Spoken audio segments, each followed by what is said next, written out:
उमापति महादेव की जय। प्यारे भक्तों, आज मैं आपको एक कहानी सुनाना चाहती हूँ। एक छोटे से बच्चे का भगवान के ऊपर विश्वास।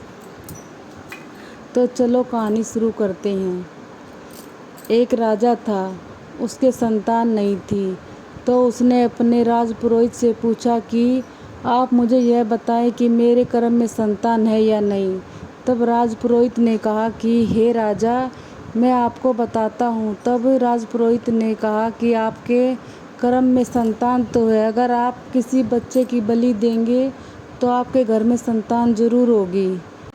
लेकिन जिस बच्चे की आप बलि देंगे वे उसके परिवार वाले उसको अपनी खुशी से दे, किसी ज़बरदस्ती नहीं करनी है।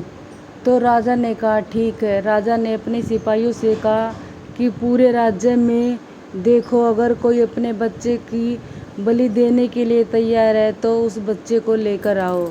तो उसके सैनिक पूरे राज्य में घूमने लगे। तो सारे शहर में यह बात फैल गई। उसी शहर में एक परिवार रहता था, उनके 3 बच्चे थे। तो उनके माता पिता ने सोचा कि हमारे पास तो 2 बच्चे रह जाएंगे और हम बहुत ही गरीब हैं। अगर इस अपने बच्चे को दे देंगे एक को तो हमारे घर में बहुत सारे पैसे आ जाएंगे और हम आराम से अपना जीवन व्यतीत करेंगे। तो उन्होंने अपने बीच वाले लड़के को सिपाहियों के साथ भेज दिया। वह बच्चा खूब रोया। उन्होंने अपने माता पिता से कहा कि मुझे मत भेजो, मैं भी जीना चाहता हूँ। लेकिन जो उसकी माँ थी वह अपने लड़के से प्यार करती थी और पिता अपनी लड़की से प्यार करता था। वह बीच का था, उसे वे पसंद ही नहीं करते थे। इसलिए उन्होंने सोचा कि इसको भेज देंगे और जो पैसे मिलेंगे उससे हमारा अच्छा समय आ जाएगा और हम आराम से रहेंगे। तो वह बच्चा रोता रोता उन सिपाहियों के साथ चल दिया। उन्होंने राजा से कहा कि हमें एक बच्चा मिल गया है, इसलिए अब आप बलि की तैयारी करें। तो उस बच्चे को एक कमरे में रखा गया और उसकी सारी बातें मानी गई। जो कुछ भी कहा उसने कहा कि मुझे ना थोड़ी सी मिट्टी ला कर दो। तो राजा ने कहा था कि वह बच्चा जो कुछ भी मांगे तुम उसकी सारी बातों को पूरा करना। तो इस तरह सैनिकों ने उसको मिट्टी ला कर दी। राजा ने सोचा कि यह बच्चा उस मिट्टी का क्या करेगा, मुझे भी जाकर देखना चाहिए। तो राजा चुपचाप से कमरे के बाहर जाकर खड़ा हो गया। तो उसने खिड़की में से देखा कि उस बच्चे ने मिट्टी की 5 ढेली बनाई और वह उनके पास बैठकर बोला।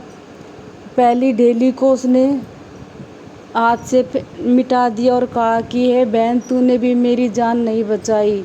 दूसरी को भी, हे भाई, तूने भी मेरी जान नहीं बचाई। तीसरी को भी, हे माँ, तूने भी मेरी जान नहीं बचाई और तूने अपने और बच्चों से प्यार किया। और चौथी ढेली को भी उसने बिगाड़ दिया और कहा कि पिता, तूने भी मेरी रक्षा नहीं की।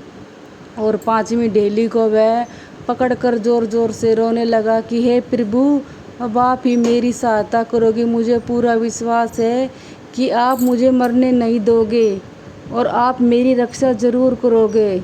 और राजा बाहर खड़ा खड़ा ये सारा दृश्य देख रहा था। तो राजा ने सोचा कि यह कितना अच्छा बच्चा है, अगर मैं इसकी बलि दूंगा क्या पता हमारे घर में संतान हो या ना हो, और हो तो कैसी कुपात्र हो जो हमारी सेवा ही ना करे। ये कितना अच्छा बच्चा है।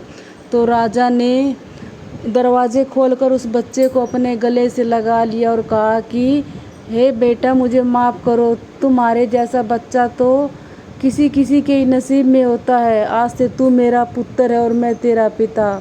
और राजा ने उसे अपने गले से लगा लिया और अगले ही दिन जहाँ उसको फांसी होनी थी उसे अपना राजकुमार बनाकर अपना उत्तराधिकारी बना दिया। इसलिए हमें भगवान के प्रति विश्वास रखना चाहिए। परिवार वाले साथ छोड़ सकते हैं लेकिन भगवान हमारा साथ कभी नहीं छोड़ता। बोलो कृष्ण भगवान की जय।